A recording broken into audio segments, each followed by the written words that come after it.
शस्त्र इस आत्मा को काट नहीं सकते, अग्नि इसको जला नहीं सकती, जल गीला नहीं कर सकता, वायु सुखा नहीं सकती। कैसे पहुंचे आत्मा तक? कुछ ऐसा होना चाहिए अपने पास भी, शस्त्र जिसे काट नहीं सकते, आग जिसे जला नहीं सकते। जब चोट लगे तो भीतर ही गूंज उठे, नैनम चले नैनम धरती पाप।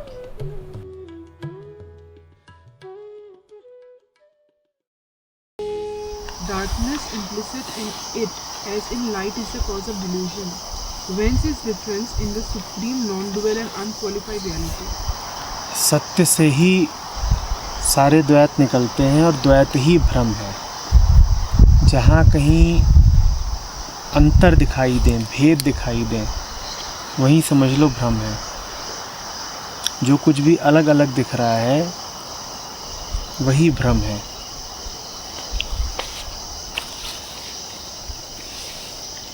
प्रकाश में अंधेरा छुपा ही रहता है, एक रंग में दूसरा रंग छुपा रहता है,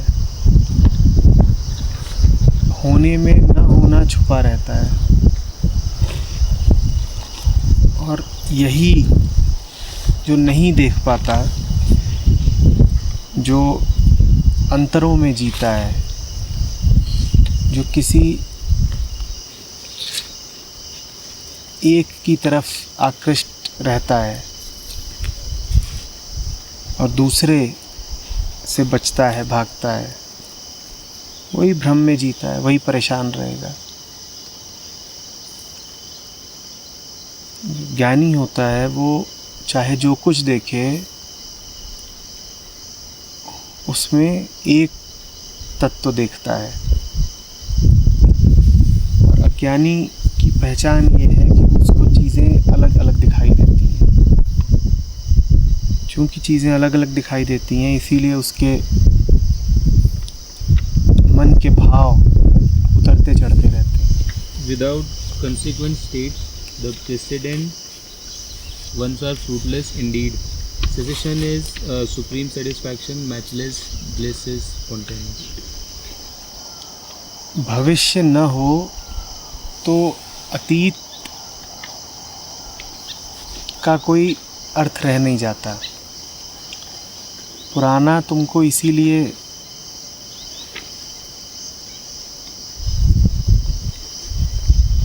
महत्वपूर्ण लगता है क्योंकि तुम्हें आगे किसी की तलाश है।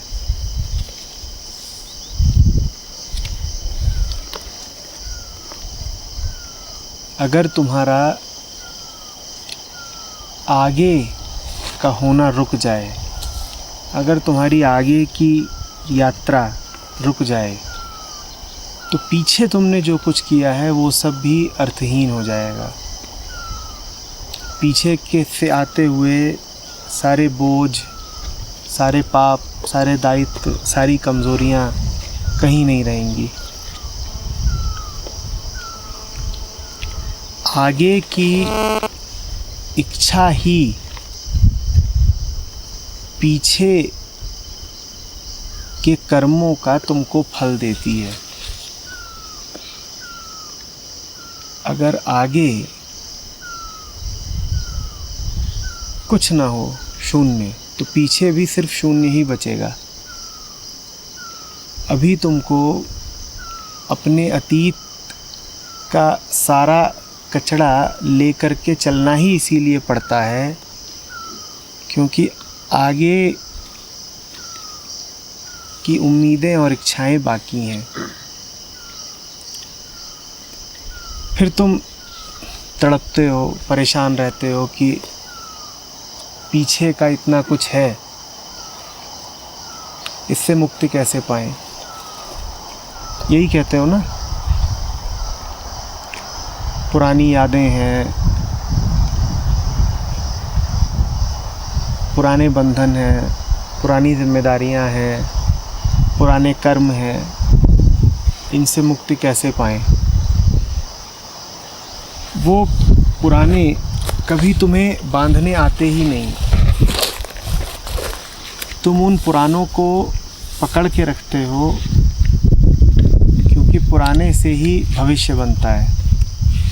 तुम्हें भविष्य की आकांक्षा है, इसीलिए अतीत तुम्हें छोड़ता नहीं।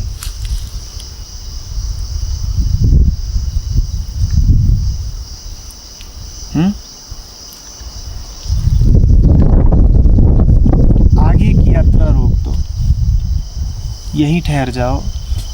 जान लो कि समय और समयबद्ध परिवर्तन सिर्फ भ्रम है। तो पुराना भी जो कुछ तुम्हें सताता है वो तत्क्षण रुक जाएगा।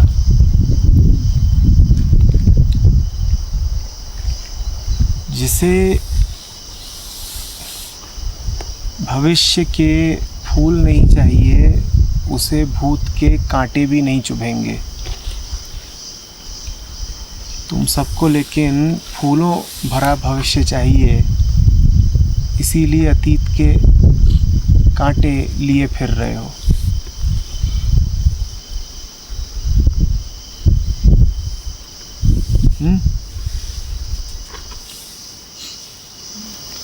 The destruction of action leads to that of thought.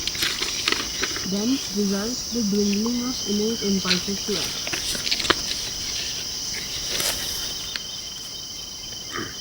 जिसकी कर्म में रुचि खत्म हो गई, जिसने कर्म की व्यर्थता को देख लिया,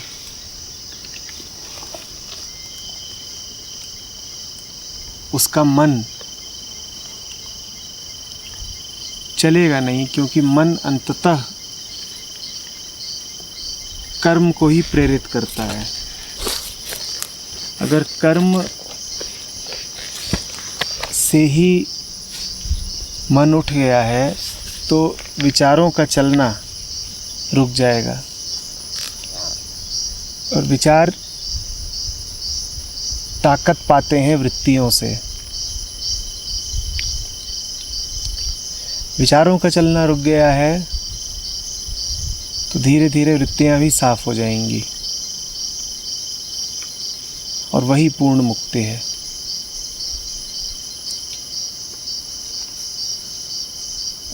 आमतौर पर इसको देखा ऐसे जाता है कि वृत्ति से मुक्ति होगी तो विचार से मुक्ति होगी, और विचार से मुक्ति होगी तो कर्म से मुक्ति होगी।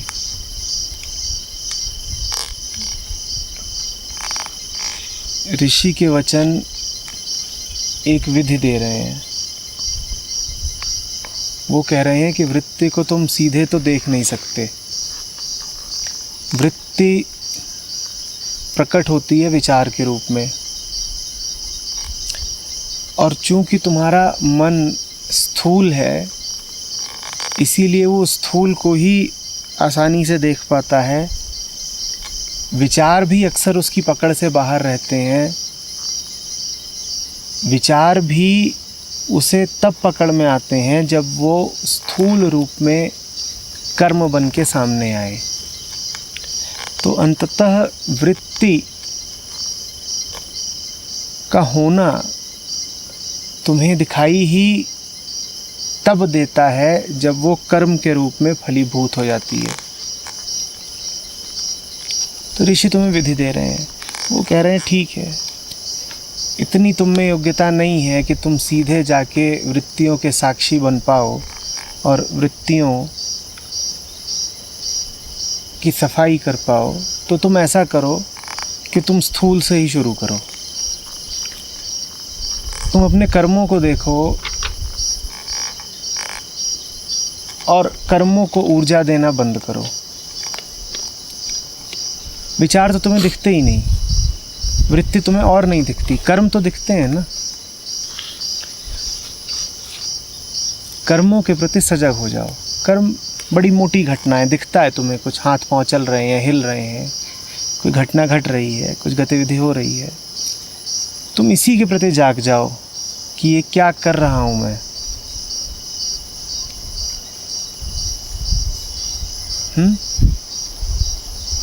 और फिर खेल उल्टा चलेगा। कर्म के प्रति जाग जाओगे तो विचार के प्रति जागना पड़ेगा, क्योंकि जब पूछोगे कि ये क्या कर रहा हूँ तो इस प्रश्न पर भी आना पड़ेगा कि ये कर्म कैसे विचार से निकला, ये कर्म कहाँ से आ गया, क्या सोच के मैंने ये सब किया। और जब इस प्रश्न में गहराई से प्रवेश करोगे कि क्या सोच के ये सब करता हूँ, तो इस प्रश्न से भी रूबरू होना पड़ेगा कि मैं ऐसा सोचता ही क्यों हूँ, क्यों बार बार मुझे इस तरह के ख्याल आते हैं। तो ख्यालों की जो जड़ है, जो ज़मीन है, उसका अन्वेषण करना पड़ेगा, वही वृत्ति है। तो कर्म से शुरू होके वृत्ति तक पहुंच जाओगे और इस प्रकार निवृत्त हो जाओगे। इस प्रकार सफाई हो जाएगी।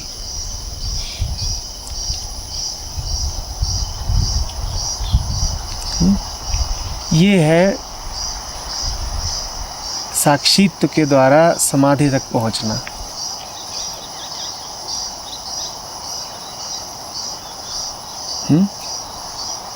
और साक्षी भी उसके जिसका साक्षी होना बेहोश मन को भी आसान पड़े। किसके साक्षी? कर्मों के साक्षी। कर्मों के साक्षी रहे आए और अंततः इसी मार्ग से समाधि तक पहुंच गए।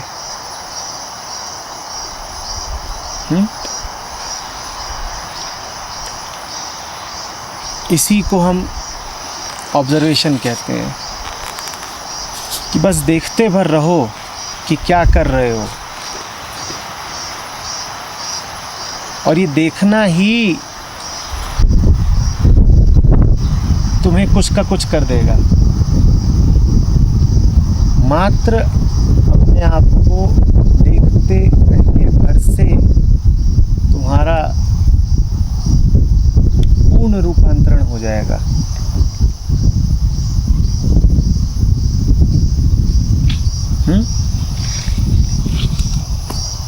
वही विधि ऋषि ने बताई है।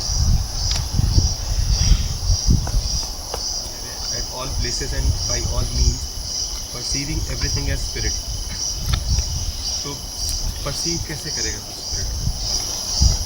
याद रखने की बात है, ये कोई मानसिक परसेप्शन नहीं है, ये कोई नाम रूप में याद रखने वाली बात नहीं है। परसीविंग का मतलब इतना ही है कि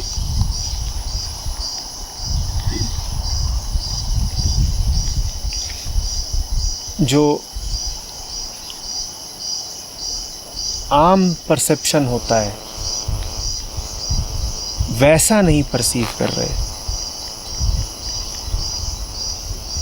परसीविंग एवरीथिंग एज स्पिरिट, इसका इतना ही अर्थ है कि not perceiving everything as not spirit.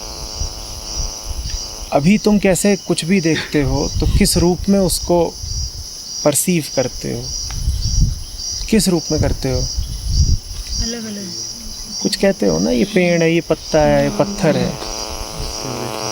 तो परसीविंग एवरीथिंग एज स्पिरिट का बस यही अर्थ है कि not perceiving everything as separate things.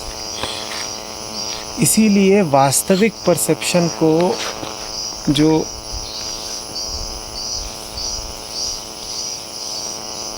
समसामयिक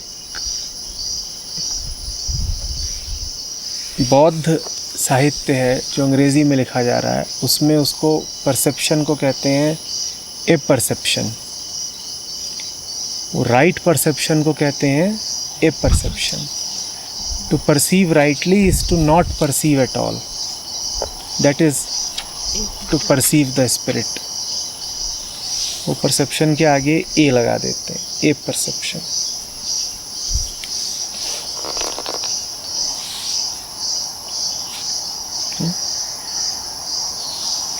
यही अंतर है वेदांत और बुद्ध के तरीके में। वेदांत कहेगा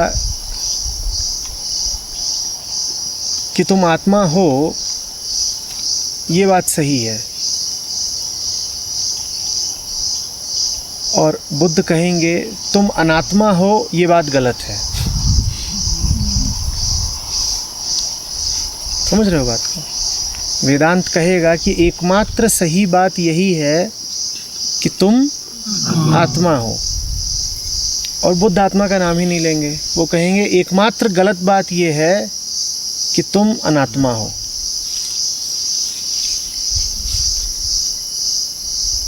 वेदांत कहेगा परसीव राइटली, बुद्ध कहेंगे do not perceive at all. बातें दोनों एक हैं, पर एक विधायक रूप से बोल रहा है, एक निषेध कर करके बोल रहा है। कल जो सवाल पूछा था मैंने, जैसे यही वाला आ रहा है कि यूजफुल इन दोनों में से कौन सा है हमारे लिए? तुम जो हो उसी अनुसार तुम देख लो तुम्हें क्या उपयोगी पड़ता है, कभी ये कभी वो।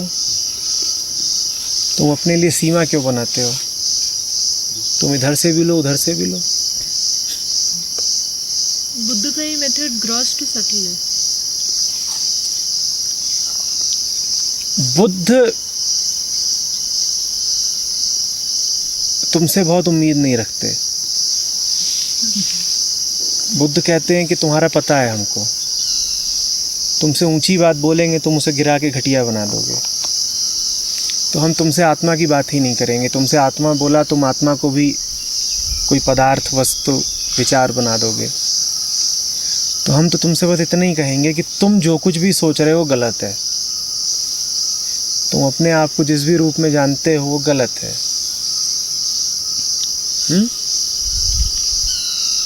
बुद्ध बल्कि कहते हैं कि आत्मा का सारा विचार ही गलत है।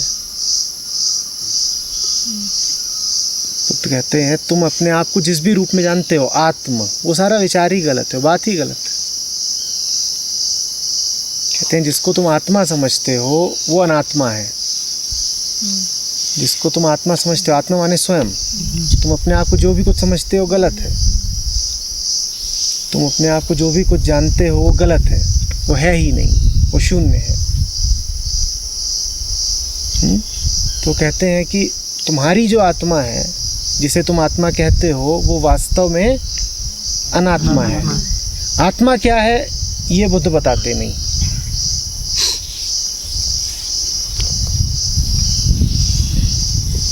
उनका सारा जोर सिर्फ इनकार करने पे है। तुम अपने आप को जो कुछ जानते हो वो झूठा है, सच्चा क्या है ये छोड़ो, क्योंकि सच्चे बच्चे की बात करने में कुछ रखा नहीं है।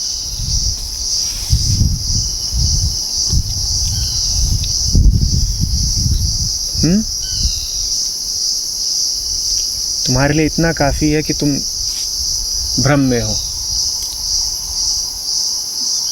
जो आदमी सपने में हो उससे सत्य की बात करने में कुछ रखा नहीं है। उसके लिए तो इतना काफ़ी है कि उसका सपना टूटे। कोई सो रहा हो और तुम उसको उपनिषद सुनाओ और आत्मा की बातें करो तो उसे क्या हासिल होगा? जो अपने मन में ही उलझा हुआ हो, उसके सामने ऊंचे से ऊंचे सत्य का उद्घोष हो रहा हो तो उसे क्या हासिल होगा? यहाँ बैठे हो और अपनी दुनिया में मगन हो, तो मैं जो भी बोल रहा हूँ उससे तुम्हें क्या मिलना है? बुद्ध कहते हैं छोड़ो तुम कि कोई क्या तुमसे कह रहा है। तुम तो अपने मन में जो जाल बुन रखा है उस जाल से बाहर आओ। ये बात छोड़ो कि शास्त्र तुमसे क्या कह रहे हैं या गुरु तुमसे क्या कह रहे हैं। तुम तो अपनी तंद्रा तोड़ो, क्योंकि वो कुछ भी कह रहे होंगे तुम्हें सुनाई कहाँ पड़ रहा है। तुम तो अपने स्वप्न में, नींद में, तंद्रा में मग्न हो। तो ये छोड़ो कि वो आत्मा के बारे में क्या कह रहे हैं। तुम तो अपनी अनात्मा में ही फंसे हुए हो ना। तुम इस अनात्मा से बाहर आओ। आत्मा का प्रश्न ही तुम्हारे लिए अभी प्रासंगिक नहीं है। तुम इस स्थिति में ही नहीं हो कि तुमसे सत्य की बात की जा सके। तुम पहले अपनी स्थिति बदलो, फिर तुमसे कोई ढंग की बात की जाए।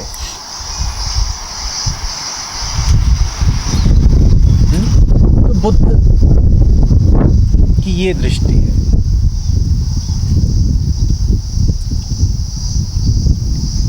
उपनिषदों की दृष्टि है कि तुम तो फंसे ही रहोगे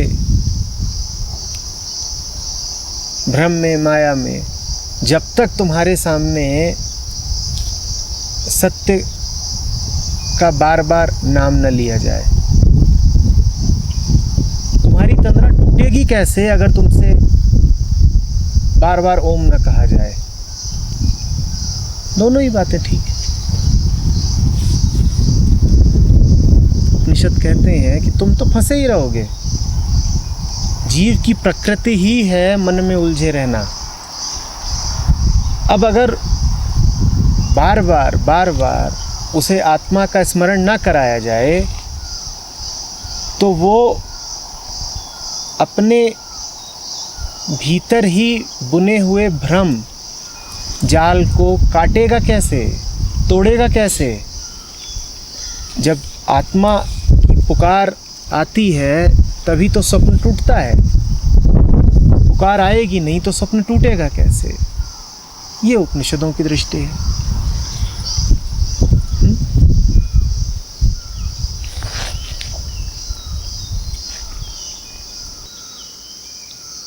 उपनिषद कहते हैं सूक्ष्मतम के दर्शन करा दो, भ्रम अपने आप टूट जाएगा। और कोई विधि नहीं है भ्रम तोड़ने की।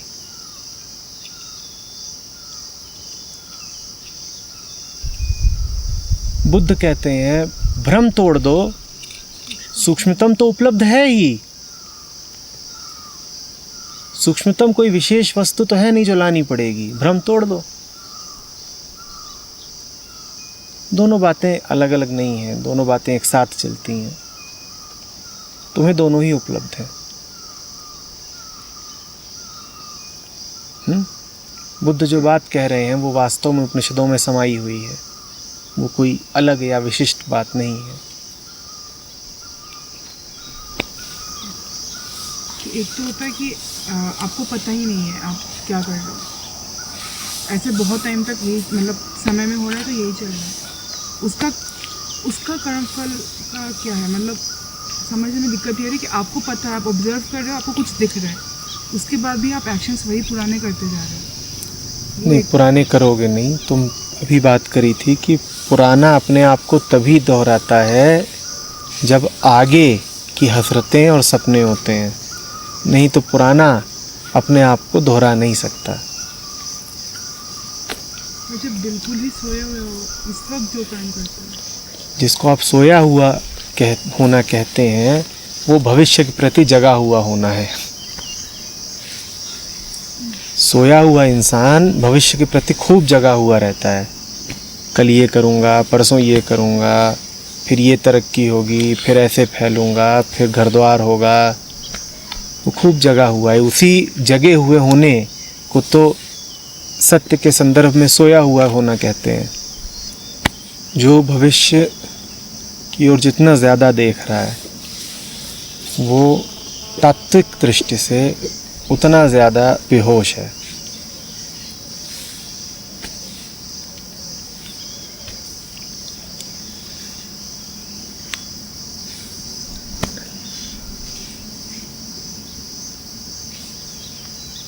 बहुत सही निकल जाए। हमेशा दिमाग में रहता था भूत भविष्य, भूत की चिंता करने की जरूरत ही नहीं, भविष्य की तरफ जा रहे हो तो ये अपने आप टेकन केयर हो जाएगा।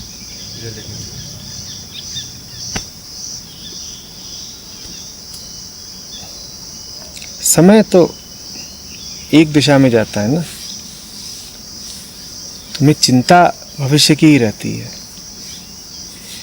भविष्य की चिंता छोड़ो तो फिर देखो कि पीछे की स्मृतियां परेशान करती हैं कि नहीं।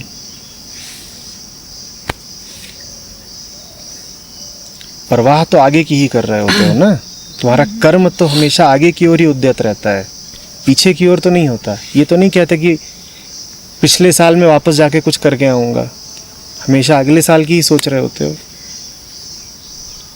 तो जब अगले साल की ही सोच रहे होते हो कर्म के संबंध में, तो कर्म के संबंध में आगे की सोचना छोड़ो, फिर देखो कि पीछे वाला हावी रहता है कि नहीं।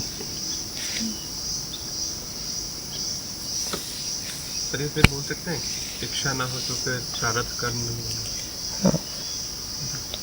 पूरा उपनिषद ही बार बार इसी बात को कह रहा है। तुम न हो तो प्रारब्ध कर्म किसको सताएगा। तुम न हो तो प्रारब्ध किसको सताएगा। इच्छा मतलब होना, इच्छा माने होना।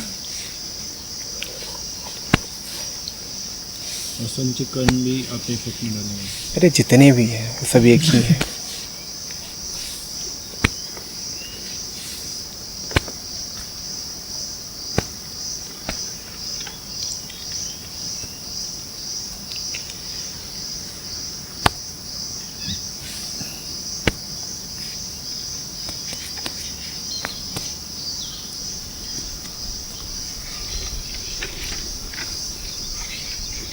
अच्छा, ये जो लाइन अब कोई सांप है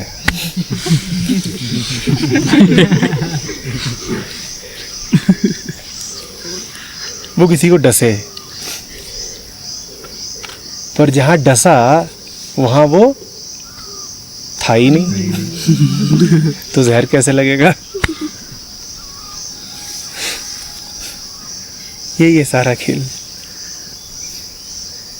सांप ने तुम्हें डसा, पर जहां डसा वहां तुम थे ही नहीं तो जहर लगेगा। बस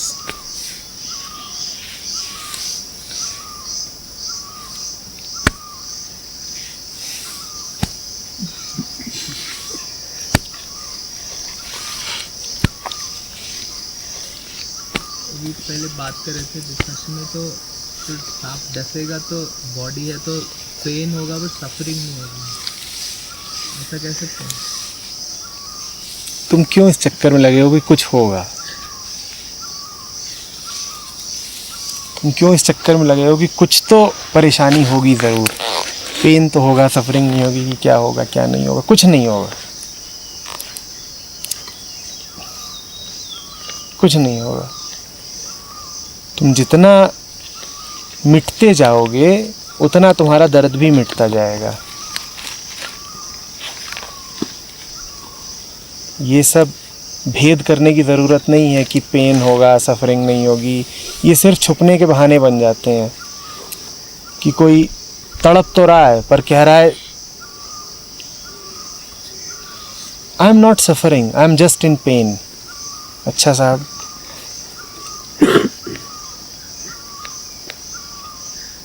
बड़ा स्पिरिचुअल वक्तव्य दिया आपने।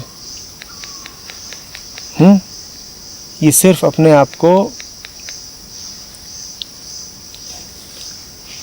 धोखे में रखने के तरीके बन जाते हैं।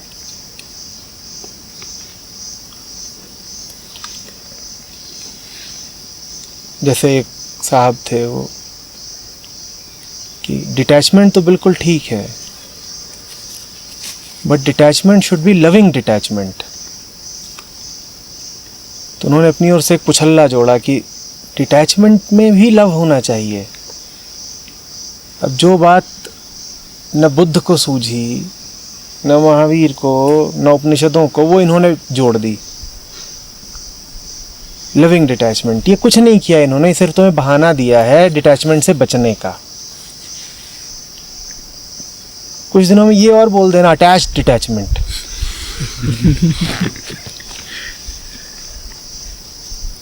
तो ये क्या है? Suffering less pain. क्यों इसकी बात करनी है? Detachment is detachment and detachment is love. अब उसमें लविंग डिटैचमेंट क्यों बोलना है? इसलिए बोलना है ताकि बहाना मिले, ताकि मोह को लव का नाम दे सको और डिटैचमेंट से बच सको। जब मोह उठे तो तुम क्या कह सको कि ये तो दी लविंग डिटैचमेंट है, लविंग डिटैचमेंट। क्या बहुत, और सुनने में बात कितनी अच्छी लगती है कि बुद्ध वगैरह डिटैचमेंट बोल गए हैं तो ज़रा क्रूर किस्म के थे, और आज मालिक उनकी क्रूरता से ऊपर उठ करके थोड़ी और संवेदनशील बात बोल रहे हैं जो बुद्ध को सूझी नहीं। मालिक कह रहे हैं लविंग डिटैचमेंट, प्रेम पूर्ण वैराग।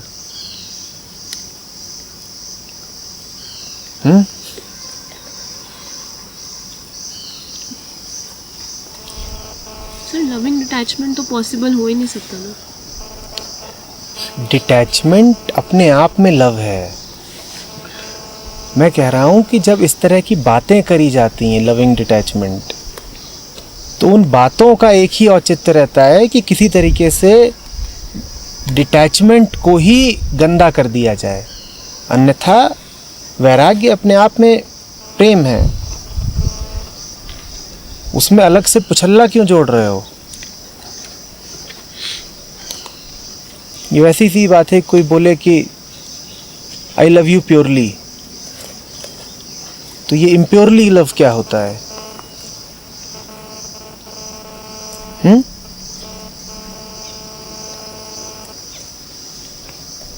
तू मेरा असली भाई है, नकली कितने हैं?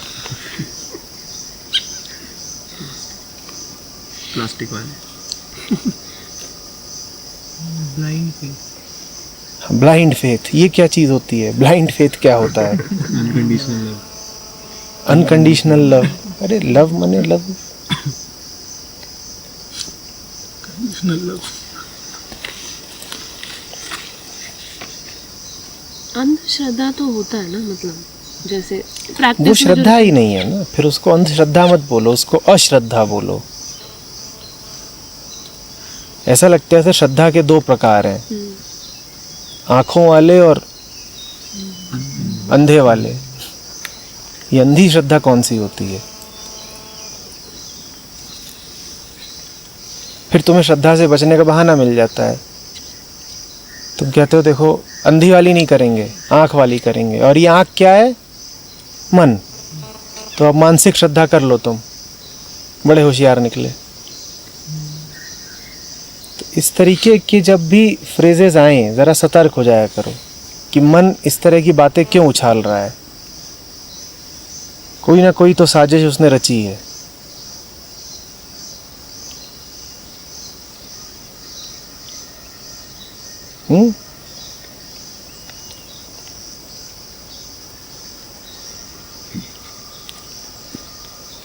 ये जो एग्जांपल दिया हुआ था कि द एरो जो टाइगर को इफ यू चेंज टाइगर और काऊ वाला भी एग्जांपल दिया था, तो इस कंटेक्स्ट में कुनाल ने भी बात बोली थी, मतलब पेन नहीं होगा सभी, तो आपने बोला मतलब क्यों सोचो कुछ भी होगा। बट यहाँ पे तो ये चीज़ जो दिया हुआ है कि अब बदल भी जाए तो जो कर्म है उसका वो कहीं ना कहीं तो हिट करेगा ही ना। द एरो है, एरो जिसको हिट करेगा उसको हिट करेगा, तुमको तो नहीं हिट कर रहा ना, तो करने दो उसको। तुमने तीर छोड़ा, वो जाके जहां लगता होगा लगे, तुमको नहीं लगेगा। तुमको जो कुछ भी लगता था वो नहीं लगेगा, क्योंकि तुम ही नहीं हो। ये बात लेकिन पकड़ में ही नहीं आ रही है कि नहीं कुछ तो लगेगा ना। ये जो कुछ तो लगेगा है, ये सिर्फ मन की छटपटाती हुई कोशिश है ये सिद्ध करने की कि देखो कुछ तो बचा के रखना चाहिए ना। मन ये सुन के बिल्कुल छटपटा जाता है कि मेरे पुराने कर्मों का मुझ पे कोई असर ही नहीं होगा। मन कहता है नहीं, थोड़ा असर तो होना चाहिए ना, थोड़ा असर तो होना चाहिए ना।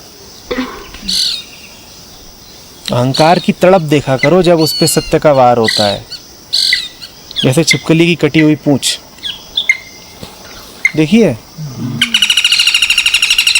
ऐसे तड़पता है अहंकार जब उपनिषदों का वार होता है। कहता है नहीं, थोड़ा बहुत तो कट गई है, कट गया है। लेकिन पकड़ पकड़ पकड़ पकड़ उसका नाच अभी भी जारी है। यही हालत हमारी रहती है। एक से एक बढ़ के लॉजिक देते हैं। कट जाता है लेकिन मानते नहीं है, नाचते तब भी रहते हैं। देखा है कभी किसी से बात कर रहे हो और बात पूरी तरह खुल गई है, बात स्वतः सिद्ध है, पर भाई अभी भी तर्क दिए ही जा रहे हैं। उनके जितने भी तर्क थे वो मूल से काटे जा चुके हैं, कुछ बचा नहीं। उन्हें शांत हो जाना चाहिए, मौन हो जाना चाहिए, पर वही छिपकली की कटी पूंछ की तरह प्राण नहीं है लेकिन नाच है। जान कुछ नहीं बची लेकिन बक बक बक बक अभी भी करनी है।